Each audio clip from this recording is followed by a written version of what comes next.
Next Chapter Podcasts presents the Play On Podcast Series Macbeth.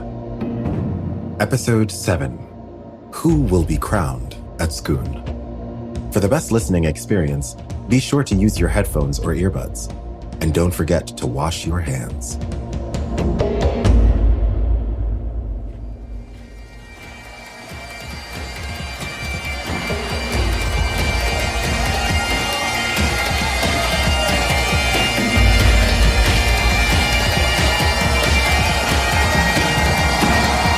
$10,000 geese, villain. soldiers, sir. Go prick thy face and make bloody thy fear, thou lily-livered boy! What soldiers, fool? Death of thy soul! Those linen cheeks of thine are counselors to fear. What soldiers, milk-face? The English force, so please you. Take thy face hence. Seyton! I am sick at heart when I behold... Seyton, I say! This push will cheer me ever or dethrone me now. I have lived long enough. My way of life is fallen dry into the desert, the yellow leaf, and that which should accompany old age like honor, love, obedience, troops of friends, I must not look to have, but in their stead, curses. Soft, but deep, breathing false honor which the heart would gladly deny, but dare not. Seyton! What's your gracious pleasure? What news more? All is confirmed, my lord, which was reported. I'll fight till from my bones my flesh be hacked. Give me my armor. 'Tis not needed yet. I'll put it on. Send out more horses, skirt the country round, hang those that talk of fear. Give me mine armor. How does your patient, doctor? Not so sick, my lord, as she is troubled with disturbing visions that keep her from her rest. Cure her of that! Canst thou not minister to a mind diseased? Pluck from the memory a rooted sorrow, raise out the written troubles of the brain, and with some sweet, oblivious antidote, cleanse the stuffed bosom of that perilous stuff which weighs upon the heart? Therein, the patient must minister to herself. Well, throw potions to the dogs, I'll none of it! Come, put mine armor on. Give me my lance. Seyton, send out. Doctor, the thanes fly from me. Come, sir! Hurry! If thou couldst, doctor, test the water of my land, find her disease, and purge it to a sound and pristine health, I'd applaud thee to the very echo that should applaud again. Pull it off, I say. What rhubarb, sennar, what purgative drug would cleanse these English hence? Hear'st thou of them? Aye, my good lord, your royal preparation makes us hear something. Well, bring it on to me. I will not be afraid of death and pain till Burnham Forest come to Duncanane. Were I from Duncanane away and clear, prophet again should hardly draw me here.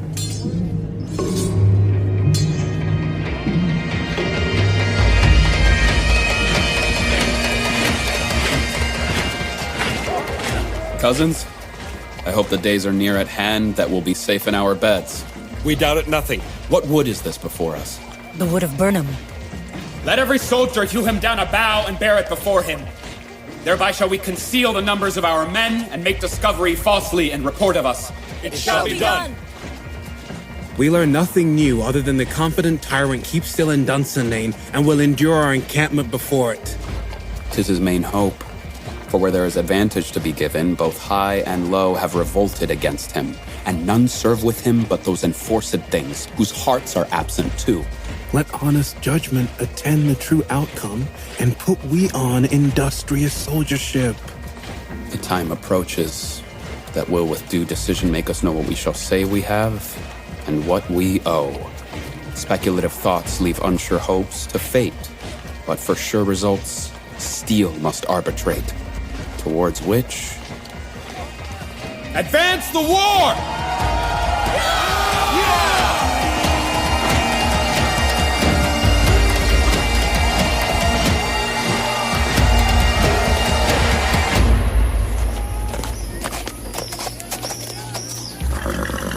Hang out our banners on the outward walls. The cry is still they come. Our castle's strength will scoff at any siege. Here let them lie, till famine and the fever eat them up. Were they not forced with those that should be ours, we might have met them fearless, face to face, and beat them fiercely back home. What is that noise? It is the cry of women, my good lord. I have almost forgot the taste of fears. Time has been my senses would have cooled to hear a night shriek, and my head of hair would at a frightening tale stand and stir as life were in it. I have supped with slain horrors.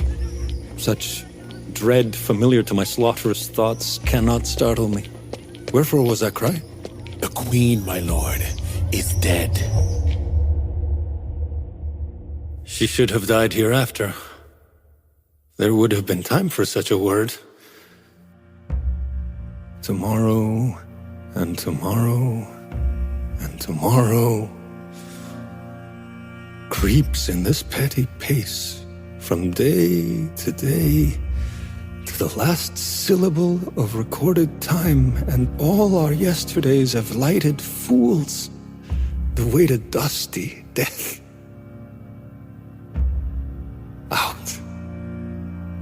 Out, brief candle, life is but a walking shadow, a poor player that struts and frets his hour upon the stage, and then is heard no more. It is a tale told by an idiot full of sound and fury, signifying nothing.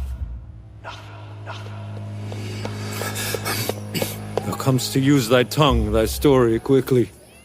Gracious my lord, I shall report to you that which I say I saw, but know not how to do it. Just say, sir. As I stand my watch upon the hill, I looked toward Burnham, and ere long, methought the wood began to move. Liar and slave! Let me endure your wrath if it be not so. Within this 3 miles may you see it coming. I say, a moving grove. If thou speak'st false, upon the next tree shalt thou hang alive, till famine cling thee. If thy speech be such, I care not if thou dost for me as much. I rein in resolution and begin to doubt the equivocation of the fiend that lies like truth. Fear not till Burnham wood do come to Dunsinane, and now a wood comes toward Dunsinane. Arm, and fight. If this which he avouches does appear, there is no flying hence, nor tarrying here. I begin to be a-weary of the sun, and wish the estate of the world were now undone. Ring the alarm bell. Blow wind, come rack. At least we'll die with harness on our back. Ha!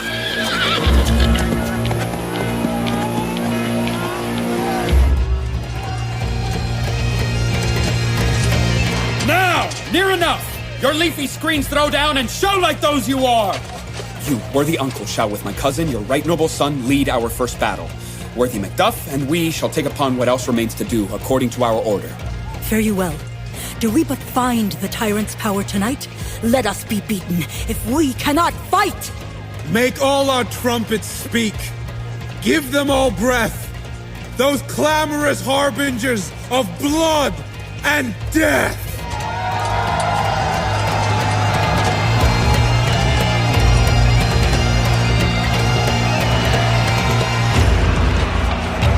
They have tied me to a stake. I cannot fly. But bear-like I must fight the course. What's he that was not born of woman? Such a one am I to fear, or none. What is thy name? Thou'lt be afraid to hear it. No, though thou call'st thyself a hotter name than any is in hell. My name's Macbeth. The devil himself could not pronounce a title more hateful to mine ear. No, nor more fearful. Thou liest, abhorred tyrant! With my sword I'll prove the lie thou speakest.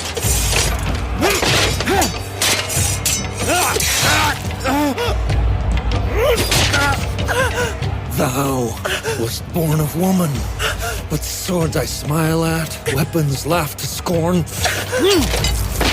brandished by manlets of a woman born.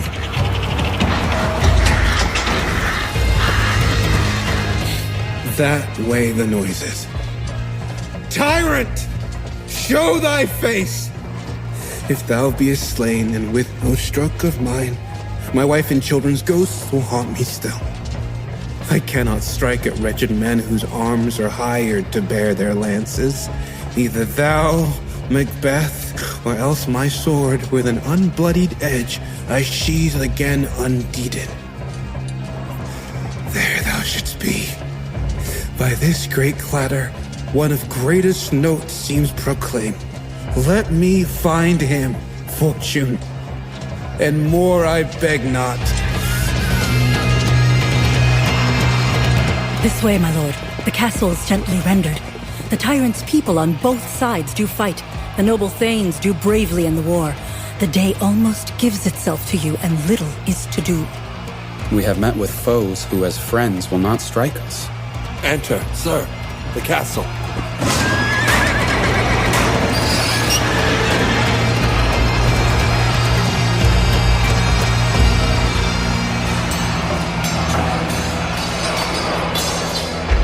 Why should I play the Roman fool and die on mine own sword? Whiles I see the living, gashes I will grant them. Turn. Hellhound, turn. Of all men else, I have avoided thee. But get thee back. My soul is too much charged with blood of thine already. I have no words. My voice is in my sword. Thou bloodier villain than words can call thee out.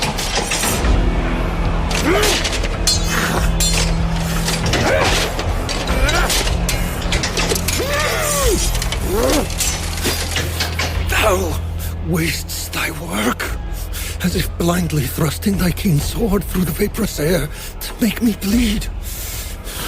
Let fall thy blade on vulnerable crests.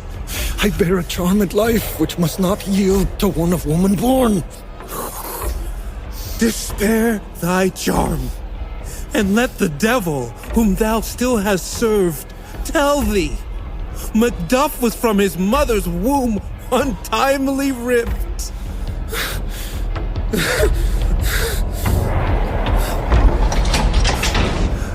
Accursed be the tongue that tells me so, for it hath cowed my very manliness.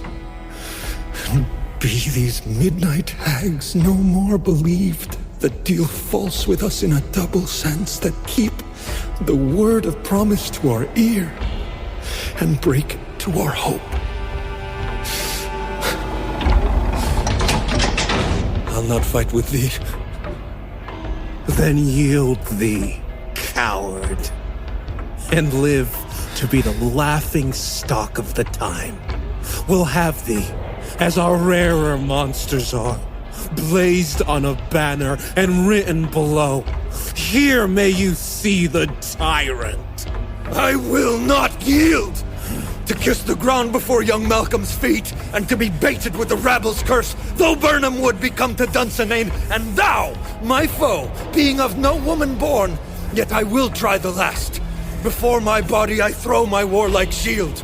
Lay on, Macduff, and damned be him that first cries.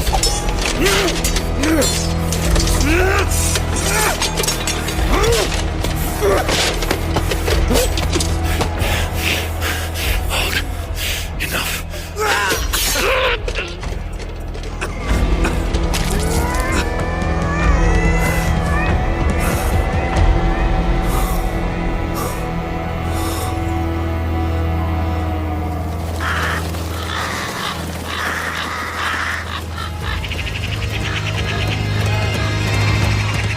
I would the friends we missed were safe arrived. Some have died here, and yet by these I see, so great a day as this is worth such loss. Hail, King Malcolm, for so thou art. Behold, here stands the usurper's cursed head. The time is free. I see thee circled by thy kingdom's pearl that speak my salutation in their minds, whose voices I desire aloud with mine. Hail, King of Scotland! Hail, King of Scotland!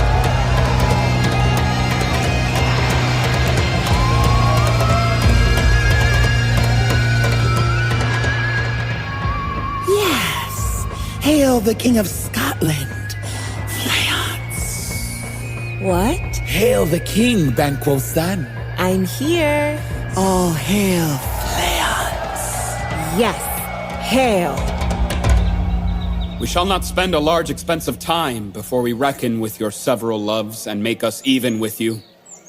My thanes and kinsmen, henceforth be earls, the first that ever Scotland in such an honor named. Yes. What we must do is to plant anew in this freed earth by calling home our exiled friends abroad who fled the snares of watchful tyranny. Then bring forth to justice the cruel ministers of this dead butcher and his fiend-like queen, who, as 'tis thought, by self and violent hands, took her own life. This, and what needful else that calls upon us by the grace of grace, we will perform in measure, time, and place. So thanks to all at once, whom by next moon, here we invite to see us crowned at Scone.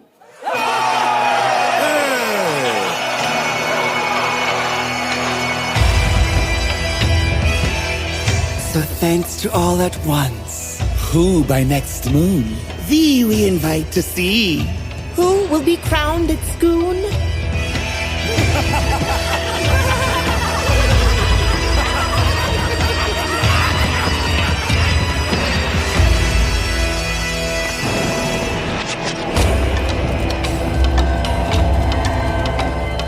Double toil and trouble, fire burning cauldron bubble. Fillet of a forest make, in the cauldron boil and bake. Eye of newt and toe of frog, wool of bat and tongue of dog. For a charm of powerful trouble, like a head broth boil and bubble. Double toil and trouble, fire burning cauldron bubble. Double toil and trouble, fire burning cauldron bubble. Double toil and trouble, fire burning cauldron bubble. Double toil and trouble, fire burn and cauldron bubble.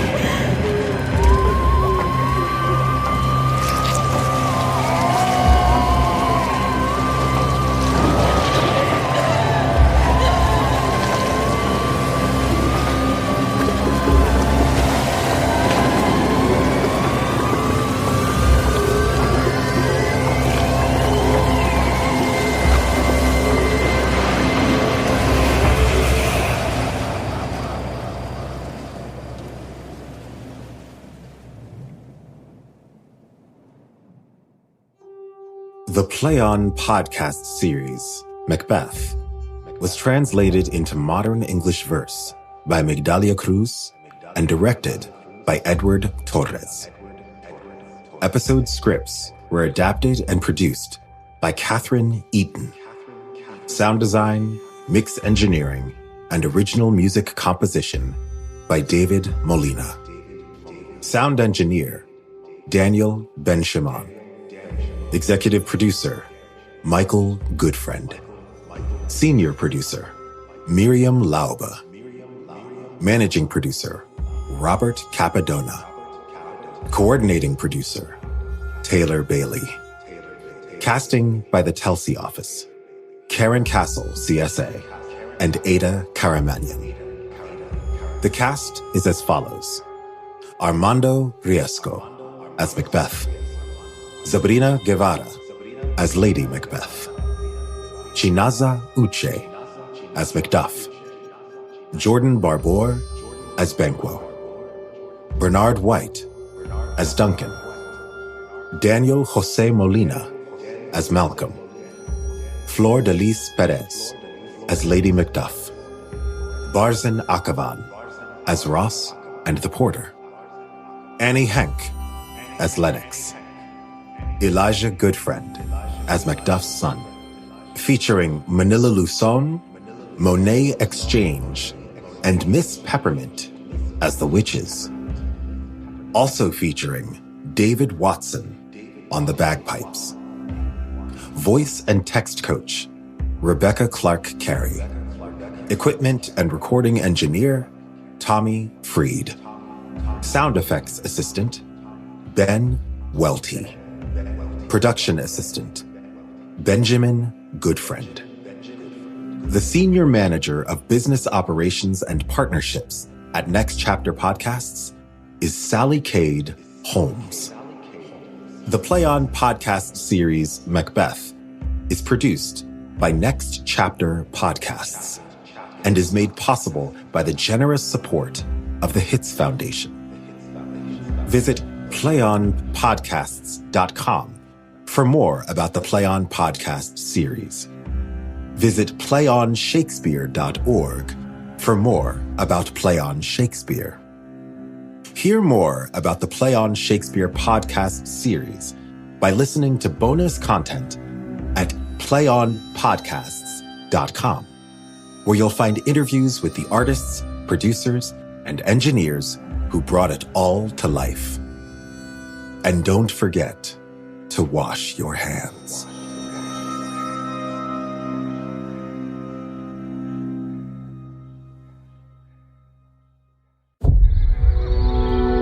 Next Chapter Podcasts is proud to present the Play On Podcast series, Pericles. Young Prince of Tyre. These skulls belonged to princes like yourself. They say give up before you're just like them. In a new, modern English verse translation by Alan McLaughlin. My life's at stake. Starting Friday, June 4th. Here's Shakespeare's timeless tale about a man who loses everything only to find what matters most. Subscribe, rate and review Play On Podcasts on Apple Podcasts, Spotify, Stitcher, or wherever you get your podcasts. Go to playonpodcast.com to learn more. I still need a pair of pants. Well, we can get you some. We can make a pair out of my best shirt.